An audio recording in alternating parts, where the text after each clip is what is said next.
Alors, Svirot Parashat Bikurim. Alors, donc, dans Kitavos, la Parashat débute dans la mitzvah des Bikurim. Hein, les prémices de la récolte des fruits de chacun. Alors, Smirut, justement, on a rapproché Parashat Bikurim, la Parashat qui concerne les prémices, le mitzvah de Mechiat Amalek. La mitzvah d'effacer la présence d'Amalek. L'existence d'Amalek chez le Parashat Kitetse, qui est à la fin de la Parashat de Kitetse. Alors pourquoi on a rapproché? C'est que le rapport est entre la mitzvah d'exterminer, de faire disparaître, d'effacer le nom d'Amalek, et la mitzvah de Bikurim, d'amener les prémices de la production des fruits de sa récolte, tout ça à Hachem, à Yerushalayim. Alors il explique. Veine, voici mitzvah de Bikurim, la mitzvah des prémices de Pshitut, simplement. Yesh lomar, voilà, il vient d'expliquer ça comme ça. Chez Adam, l'homme, acher avodato basade, après tout son effort, tout son travail dans les champs, hein, soit pour les céréales, soit pour la vigne, ou soit pour les autres fruits. Kol yomot hashana, pour les 7 fruits d'Israël au moins. Kol yomot hashana, toute l'année, tous les jours de l'année, il a travaillé, hein, pour labourer, semer, ou récolter, ou entretenir, ou hein, sarcler, tout ça. Vous roez prima ça, et il voit le résultat, hein, la qualité, le beau fruit, Maasab de ses œuvres. Sheotzi Asade, que le champ il lui a, et que son verger lui produit. Teina chez Bircha, par exemple, il voit une fille qui est la première qui commence à pousser, etc. Kvig. Ou que Fiat Teva, et selon la nature de l'homme, et Chabiba al Adam, c'est quelque chose qui est très précieux à l'homme.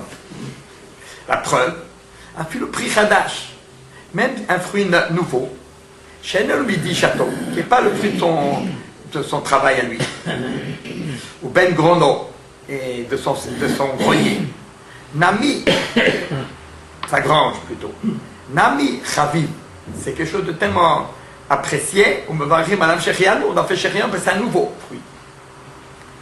Magam, d'autant plus, pris Sadeo, le fruit de son champ, chez un malbo, hein, sur laquelle il a fait des efforts, comme les Chachamim ils ont dit, Rotse Adam Bekaf Shelo, un homme, il préfère, hein, et il apprécie plus quelque chose qui est le fruit de son travail à lui, ce qui lui appartient, hein, de 9 mesures de quelque chose qui vient de quelqu'un d'autre. Donc, Chukato Aleem Beyoter. Donc, son désir, voilà, donc il a beaucoup très attaché à ça. Donc, si vous voulez, il y a 2 niveaux, il y a 2 choses hein, qu'il vient de dire.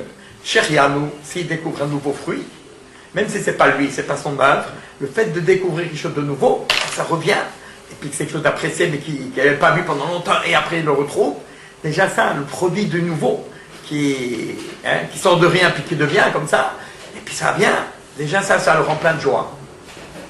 Donc ça, c'est ce qu'Hachem, il fait que chaque fois, il y a des nouvelles choses qui poussent, qui se développent, hein. Alors déjà ça, c'est une très grande joie. Hein, de quelque chose qu'on attend et puis même si c'est quelque chose qu'on attend et qu'on apprécie et puis qui se présente à nous, qui se reproduit. Donc chaque année, ça c'est comme ça. Mais en plus, quand c'est hein, les prémices de l'effort de ce que moi j'ai fourni, il y a les deux à la fois. L'effort que la personne a fait. Ouais. C'est ce que je fais plus attention à la relation avec les personnes qu'avec le. Ça, c'est Kélichéni. Et après, ça va aux personnes. C'est la première relation. Hein? Donc, il y a les deux en même temps. Donc, c'est sûr que c'est en plus, c'est la découverte de quelque chose qu'Hachem, quelque chose de nouveau que la nature lui a produit, qui est merveilleux, qui se reproduit. Et qu'en plus de ça, c'est lui qui a fait investir, qui a fait tout l'effort là-dedans pour l'obtenir en plus. Hein? Donc, il y a le cachet de le fruit de son effort à lui. Et en même temps, il y a le résultat d'un cadeau extraordinaire qu'Hachem lui fait et qui se renouvelle chaque fois, chaque année. Il faut toute une année pour que ça se reproduise, ça revienne. Et maintenant, donc ça procure une très grande joie. Zot. Et lui prend ce désir réalisé, le produit de son désir et de son plaisir, Tevit, qui est naturel, ou Marzir à la Shamaï. Et c'est ça, il l'exprime et il le ramène au ciel, à la source. Et la Makom Hashayasham à Olobitrila, à l'endroit où sa place, à Hala Betrila, où était, Hala c'est la tente, c'est-à-dire le cadre Bitrila, où ça trouvait, c'était au départ. Pourquoi? Qu'est-ce qu'il veut dire par là? Il va expliquer. Ça veut dire quoi?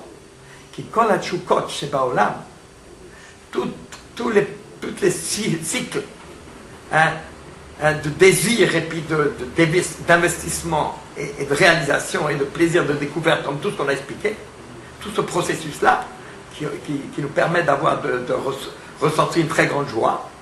Kol hachukot shebaolam, shoroshan, le racine c'est Tchouka Elokit. En fin de compte, c'est quelque chose qui peut s'exprimer dans un désir de... puisque l'âme, c'est Hachem, comme c'est marqué, Hachem nous a investi dans le corps de son Nishmat Traim, que l'âme d'origine divine, qu'elle a été insoufflée, mitoch anafar, la chose la plus proche de Dieu, qui a été insoufflée, était reliée avec le corps, dans ce monde-là, et bien tout ça, et qu'à Rosh Hashanah on exprime lorsqu'on sort le chauffard, et qu'on ressent très fortement, c'est pour ça qu'il y a une teroua, un riou l'ifne Hachem, qu'on s'extase devant Hachem et qu'on vibre devant Hachem. Alors il dit, chez Roshan, cette source, Chukatelokit, c'est le désir de relation, de source, qui revient à Dieu. Puisque c'est Hachem qui nous a insoufflé. Et là, seulement, chez Nafla le Mata de Khamdat à Olam. Seulement ça, après la fête d'Adam Arishon, chez Nafla le Mata, donc elle est tombée très bas, de Khamdat Olam. Elle s'est réalisée dans les désirs, dans les convoitises de ce monde-là, que Yadoua, comme il est connu. C'est ça que la femme, elle a dit, quand elle a vu le fruit de l'arbre de connaissance du bien et du mal. Alors elle a vu Nechma Daem, donc elle était attirée par la beauté du fruit, la beauté du plaisir qu'on peut retrouver à travers le monde matériel. Mais en vérité, ça c'est tombé à cause du Chédan Région. Mais au départ, il faut sa vraie source de cette joie-là, elle se retrouve dans la découverte, d'Hachem, de retrouver Hachem. Donc ça c'est le plus grand plaisir en vérité. Donc quand on va monter en Lamaba, dans Triat Hametim, c'est là qu'on va retrouver, à travers toutes les missions qu'on a fait, on va retrouver la source de la vraie joie, la vraie plénitude. Donc à travers ce plaisir qui est maintenant par cette mitzvah de Bikurim, qui va ramener à Dieu, il va se réveiller, ça va lui éveiller l'idabek de s'attacher à trouver cette expression-là profonde à travers la relation avec Hachem, avec amour, avec un désir très fort, plein d'élan. Voilà. Et maintenant, ceux qui faisaient cette mitzvah de Bikurim, et pour cela ils montaient ça, c'est pour ça qu'ils doivent monter les fruits jusqu'à Yerushalayim, monter, pour faire monter cette joie-là. Et ils devaient passer la nuit, on les faisait dormir sur la place de la ville, pas dans les maisons, mais dehors, pour que la joie elle s'exprime même dehors. Va me mouner Omer. Et le responsable, il disait, Kumu, ils se disaient tous ensemble, il fait une grande manifestation. Kumu venale Tzion, levons-nous, venale Tzion, et on va monter à Tzion. Tzion, c'est l'endroit, et la Hashem Elokeinu, à l'endroit de la Shekhinah. Donc il y a toute une manifestation comme ça, pour lorsque les gens venaient de tout Israël pour amener les Bikurim, après Shavuot. Ou que Machal, c'est l'exemple qu'on peut donner, Ben Ameler, le fils d'un roi, Abba Mibet Hashivia, qui a été pris en captivité. Shaya Soucham, là-bas il était emprisonné.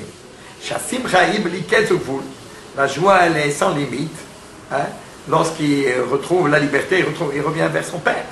Quel est le Navarazé? C'est exactement la même chose. C'est Choukazu, hein, ce plaisir qu'il ressent à travers les Bikurim, Shayesh Roshaf le Belokut, comme on l'a dit avant, qui trouvait sa source, cette joie de Sherianou, elle devait se retrouver dans une relation avec Hachem.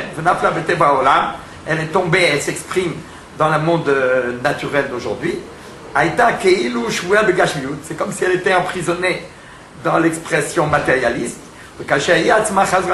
Lorsqu'il peut en faire l'investir dans une mitzvah de Bikurim, hein, donc elle revient, et à ce moment-là, elle revient vers Dieu. Elle va nous éveiller une vraie joie infinie. C'est ce qu'on dit, hein, ça veut dire d'une joie exprimée dans l'étroitesse, anani mechavia. Hein, et bien, réponds-moi, mechavia, dans l'élargissement de cette joie, la plénitude de cette joie. C'est pour cela, kol seder bikurim, aya besimcha rama. C'est pour ça que tout l'ordre, hein, de toute la manifestation des bikurim, de venir amener les bikurim, hein, au Beth Amikdash, pour le Kohen, aya besimcha rama. Ça se faisait d'Afka avec une très grande joie. La preuve, Khalil makelifneem. Il y avait des instruments de musique, Khalil, je ne sais pas si c'est la clarinette ou le, je ne sais pas qu'est-ce que c'est comme bon, la flûte peut-être on va dire, hein, makelifneem. Donc il la faisait jouer, il frappait sur des instruments pour exprimer cette joie. Qui n'était même pas Bikurim, ou comme Oshkatouf dit Yeshayahu, comme c'est marqué dans le prophète Yeshayahu, c'est marqué. Le Simchat Levad, donc une joie profonde du cœur, Ka'oler Bechalil, donc tu ressentirais une très grande joie dans ton cœur, comme quoi le prophète il compare. La vraie joie, c'est quoi? Que ce soit une joie comme celui qui vient avec la flûte, la Hashem, pour venir s'approcher de la montagne d'Hachem, et sur Israël, vers le rocher d'Israël. Chez Péouch Rashi explique. C'est quoi l'exemple de la joie? Simchat Mevil Bikurim. Comme la joie que ressentaient ceux qui amenaient les prémices. Shaya, Achalil, Makelifner. Parce que les instruments de musique s'exprimaient pleinement, la Hashem, lorsqu'ils venaient vers la montagne d'Hachem. Hein? Donc on voit que c'est exprimé à une très grande joie. Au Behemet, et en vérité, mitzvah zou à la klal kulo yatsa. De cette mitzvah-là, on peut comprendre, hein, qui sort des autres mitzvot. À partir de là, on doit comprendre toutes les autres mitzvot. Chez le Ummah Sha'adam me'afer shukatov atzviyit le shamayim, autant que l'homme il peut transposer tous ses désirs naturels, il peut les exprimer sous une forme plus élevée vers le ciel, à travers la neshama, la partie la plus noble de sa neshama, dans cette même mesure, et ben il va rayonner de cela une joie beaucoup plus, il va germer une joie tout à fait merveilleuse, quoi. Le Chen Yesh Lefaresh, ainsi on pourrait expliquer à Katouf, c'est marqué aussi dans Yeshayahu, Irbita Agoy. Dans Irbita Agoy, lo, donc tu as grandi, tu as permis au peuple de progresser, et bien Igdal ta simcha, tu as grandi sa joie. Donc ça veut dire Irbita Agoy, lo Igdal ta simcha. Irbita Goy, la rabot, c'est comme une nourriture, faire grandir quelqu'un, c'est faire progresser, faire. Hein? Donc Irbita Goy, le fait de pouvoir progresser, de se réaliser, quoi, dans tout ce qu'un homme ou un peuple, une civilisation, elle réalise, et bien là, il date à Simra, c'est à travers ça ça va grandir sa joie, de réaliser quelque chose de grandiose. Alors là, il explique ça par rapport à Israël, qui a Kochot Shayu Bishvira ou le Fila, parce que tout le potentiel humain qui était brisé et en nefila, en chute, quoi, qui ne pouvait pas s'exprimer, hein, puisque, ouais, ben que après le fait à la Boshon et tout ça, que j'ai une face ou à la Kdusha, lorsque ça s'est retrouvé et réhabilité dans la Kdusha, c'est l'écran Batagol. C'est ça que ça veut dire que tu as grandi le peuple. Hein? Maintenant on ne peut pas poser après on n'a pas le temps, à la fin du cours. Ben, s'ils veulent, moi je veux bien. Au Kaniré, mais Simcha chez Bikurim, apparemment de cette Simcha de Bikurim, cette Simcha d'Israël, ça c'est très important. À partir d'une mitzvah Bikurim dans l'année où on a amené les prémices, Et bien c'est ça qui va nous permettre de faire germer toute la joie de toute l'année. Pourquoi? C'est un processus très important qui va nous être intéressant aussi pour Rosh Hashanah.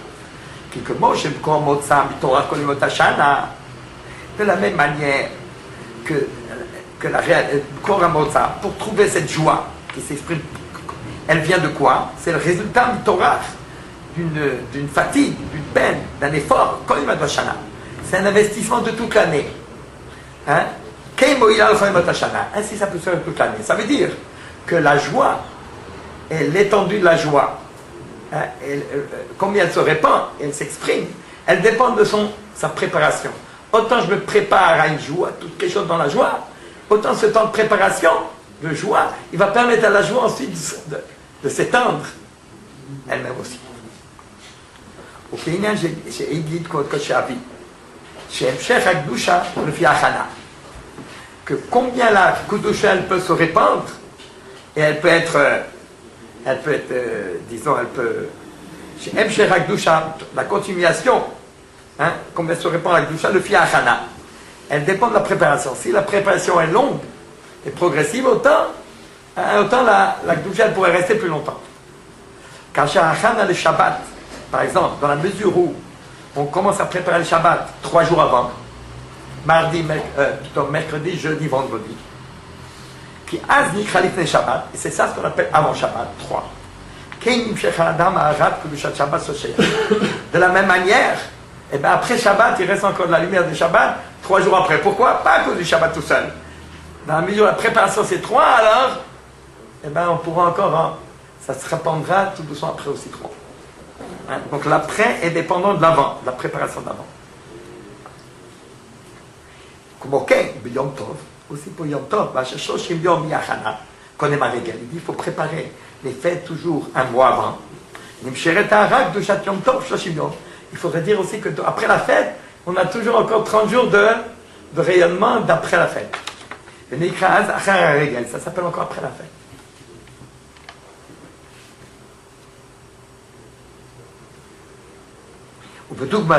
Et d'après cet exemple-là, Yeshlomar, il y a lieu de dire, puisque cette joie, les prémices, hein, elle vient, d'où elle vient, d'où elle procurait cette joie, mais pas Torah Kol Shana, par l'effort que j'ai fourni toute l'année de préparation de la terre, c'est par année, hein, les prémices, le fruit. Et donc la joie hein, se répand, se développe, les formes de pérotéa qu'on va pouvoir manger toute l'année. Ou Masra la Shamaï, et cette joie qui lui était procurée, on a expliqué dans tout le début du Shiur que tout ça, hein, il le ramène vers Hachem pour l'élever, hein, comme Hachem il a soufflé la Neshama, il parle pas de Neshama Trahim, et bien ici aussi, on ramène ça, et ça c'est tombé dans le Chet Adam Rishon, et bien ça on le ramène dans le ciel. Alors, voilà, c'est de là qu'il va sortir toute la simcha. Hein, le fait qu'on ramène ça en mitzvah, hein, la joie qui est procurée dans la découverte du fruit de la terre et de l'effort de l'homme, et ça on le ramène vers Hachem. Hein, on le transpose dans le ciel. Donc ça va pouvoir nous donner un élan, une ferveur et une joie avec Hachem, hein, toute l'année, hein, qui dépasse le 4-5 ans matériel. Alors, puisqu'on est avant Shashana, on va dire la même chose. Il y a quelque chose d'extraordinaire, puisqu'il y a le mois d'Elul, il y a un mois de préparation pour le mois de Tishri. C'est Tishri, Rosh Hashanah, Yom Kippour, Sukkot. Hein? Donc, il faut tout un mois pour préparer les fêtes, Yom Noraïm et Sukkot. Les 3 fêtes. Tout le mois de Tishri, c'est un mois de rencontre avec Hachem. D'accord? Donc, pour arriver à ce mois-là, il y a une préparation d'1 mois. Quel est le résultat? C'est que cette préparation d'1 mois, elle doit pouvoir se prolonger d'1 mois. C'est quoi 1 mois? C'est quoi le mois d'après la fête? C'est quoi? C'est quel mois? Non, Tishri, ça c'est la fête elle-même. C'est Cheshvan. Maintenant, vous avez compris ce sol. Donc, c'est un seul mois où il n'y a rien. Non, Cheshvan, c'est pourquoi c'est vide? Il n'y a rien. On ne peut rien mettre dedans. Pourquoi? Parce que si on prendrait quelque chose, ça ferait perdre de ce qu'on peut recueillir. C'est un Keli. Donc, Mecheshvan, on recueille toute l'arrière de toute la voda de préparation de Elul, Ani le Dodi. Donc, Ani le Dodi, c'est Elul. Le Dodi, c'est Tishri, mais Tishri, ça c'est. Donc, il y a une montée, il y a un plat, tout en haut, plateau en haut, et puis après, il y a tout ce qui se répand et qui descend devant bas. Donc, le mois de Cheshvan, c'est le moment le plus beau de l'année. Pourquoi? Parce que toute la Kedusha, on l'a fait descendre dans le quotidien. Donc la qualité du quotidien de Macheshvan, c'est le fruit de l'élan et de la joie de tout ce qu'on a préparé en Elul.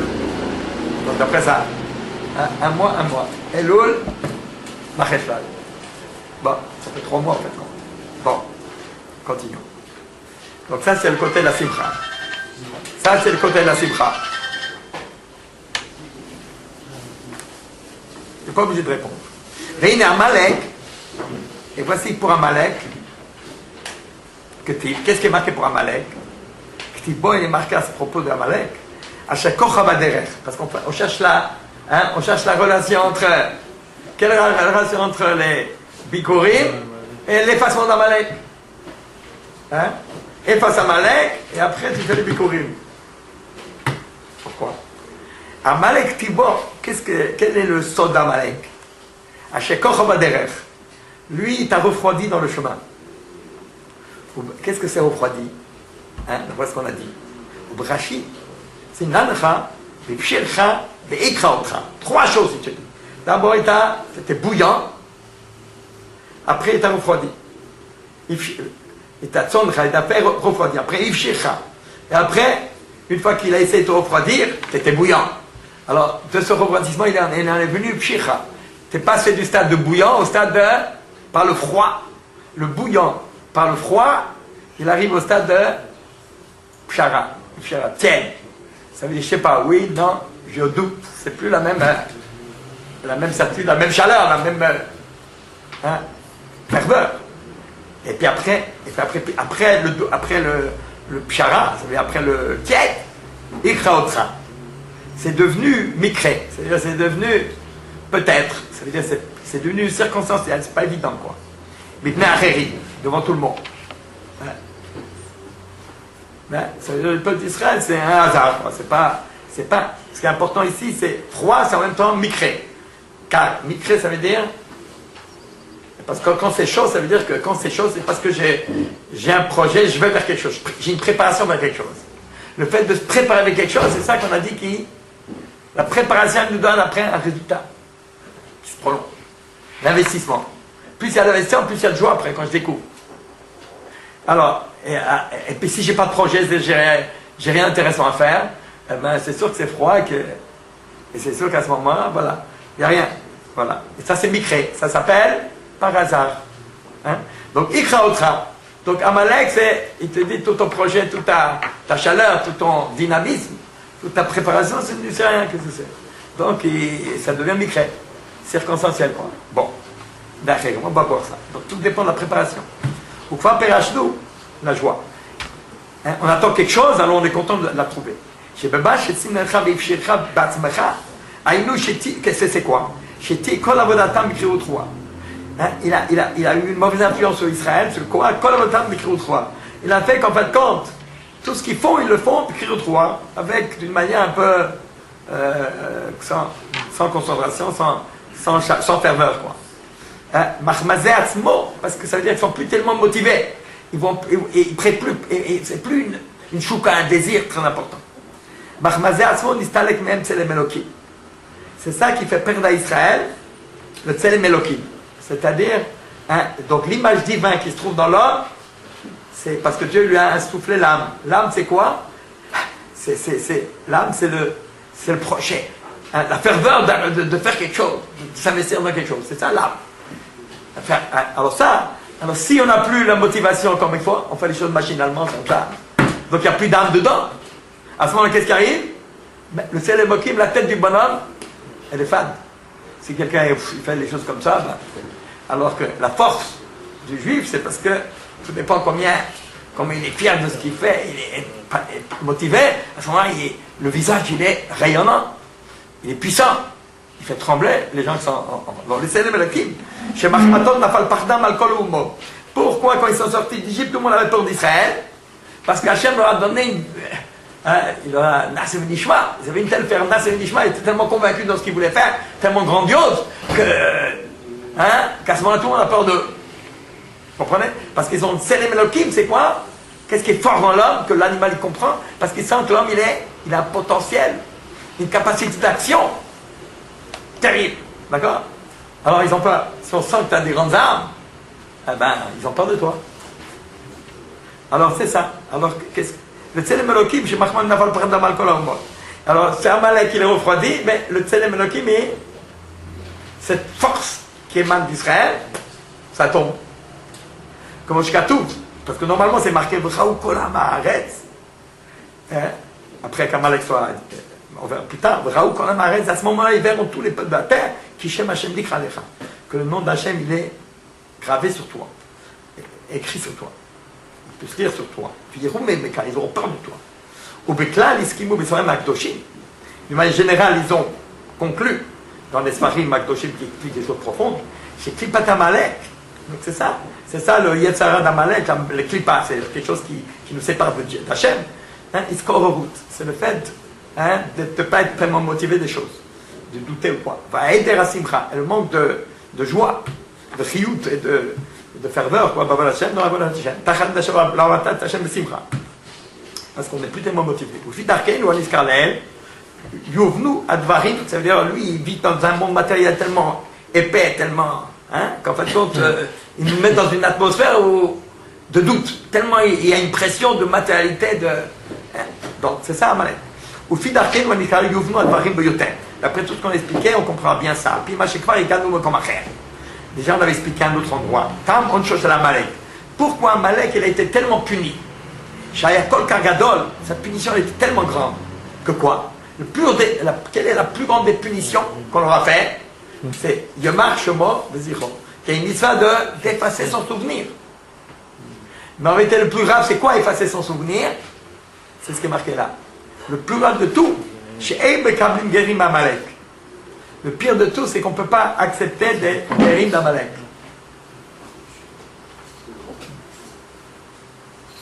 Machelon Nechaz que Mishpato le Shumuma. Ce qui n'a pas été, qui n'a pas eu un jugement si catégorique pour aucun peuple. Velachon et culture. Chez Iran, pourquoi? Par rapport aux autres peuples, chez Roulanou, Alfet Pamim, Kacha.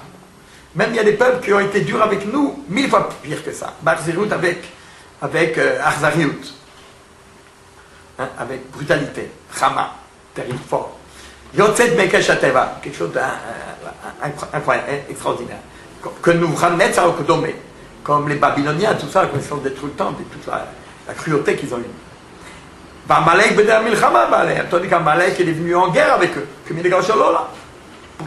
Pourquoi la punition est tellement terrible? Comme on avait expliqué, qu'Amalek a Yapon Nitzot Kadosh. Parce qu'Amalek, il avait en lui une étincelle d'une grande dimension de sainteté. Od mi Yitzhak, d'où il avait reçu ça? De Yitzhak. Avinu. Véliphaz, Aviv. Et son père Eliphaz. C'était le père de Amalek. Ayam Meyatso. Plus c'est ça, Eliphaz, il lui a conseillé l'Iskot, im Israël. Au contraire, d'avoir du mérite, l'Olam Haba, de s'associer à Israël pour l'Olam Haba. Tellement, quoi son père lui a dit. Ou le roi Brirato. Ou au contraire, dans son mauvais choix, au contraire, il a retourné sa veste, il a retourné toute cette source de sainteté, au contraire, il a transformé en mouvement de révolte contre Hachem. C'est pour ça qu'il est devenu tellement fort, il est appelé Reshit Goyim. Reshit Goyim Amalek, c'est le Reshit. Donc il y a les Bikurim, mais il y a Reshit Goyim. Al-Kain, c'est pour ça, Onsho Kol Kargadol. C'est pour ça qu'ils sont plus sensibles grands. Le seul takana, c'est effacer son nom. Il ne peut même pas se convertir. Pourquoi? Pourquoi la punition, s'il ne peut pas se convertir? Qui Nangerim? Qu'est-ce que ça veut dire se convertir? Le temps. Lui qui est né dans un cadre de matérialité, de mal, le temps. Lui, il va retourner toute cette ambiance mauvaise, il va le retourner vers le bien. Mais lui, au contraire, qui a retourné le bien en mal, Pagam Beminazu. Donc c'est le contraire du guerre. Donc lui, on ne peut pas être guerre. Vine, que Moshe Agadnu, comme on a dit plus haut, chez Simcha Nismechet Mikatrela Kakdusha, Hashem al Makom Asher Hayasham Arlo Betrila. Quelle est la plus grande joie qu'on peut ressentir? C'est surtout une joie. Chelek Kakdusha, Hashem al Makom Asher Hayasham. C'est de ramener quelque chose à sa vraie source, naturelle et originelle. Ça, c'est la plus grande joie de l'homme. Donc, il y a une joie de jouir, c'est sur le mazé. C'est une joie, je dégoûte, matérielle. Mais il y a une joie plus que ça. C'est une réalisation qui nous permet de retrouver la joie d'avant le Chet Adam Rishon. C'est une relation. Et c'est le fruit d'un effort, hein, d'un effort de ramener vers Hachem et ensuite de découvrir le fruit qui vient d'Hachem. Les deux ensemble, on avait dit. Hein. Donc la joie, c'est de découvrir quelque chose de nouveau, qui ne vient pas de nous, puisqu'on ne l'a pas, on ne l'avait pas. Et quand Hachem nous le refait découvrir chaque année. Et cette découverte, c'est le fruit de notre investissement. C'est deux choses. Donc on attend quelque chose, et quelque chose dans laquelle on travaille pour ça. Donc on travaille pour ça, et ça, et en même temps Hachem nous permet de l'obtenir, les deux, et ça on le ramène vers Hachem. Toutes ces trois choses-là, ils font que ça c'est la joie, c'est la joie, la vraie joie. C'est là qu'on trouve c'est là qu'on trouve la vraie joie, la grande joie. Hein? Et d'autant plus grande qu'on s'est préparé pour elle. Mouvan Mimela est un les fous. Le contraire, c'est Amalek. Qu'est-ce qu'il a fait Amalek? Tout celui, il s'investit pour préparer, il se prépare pour être arrivé à déraciner, enlever tout ça, cette pervers pour l'enfoncer dans le monde, dans le mal. Il va utiliser son âme pour pouvoir utiliser vraiment l'enfoncer dans le monde d'en bas, se séparer d'Hachem.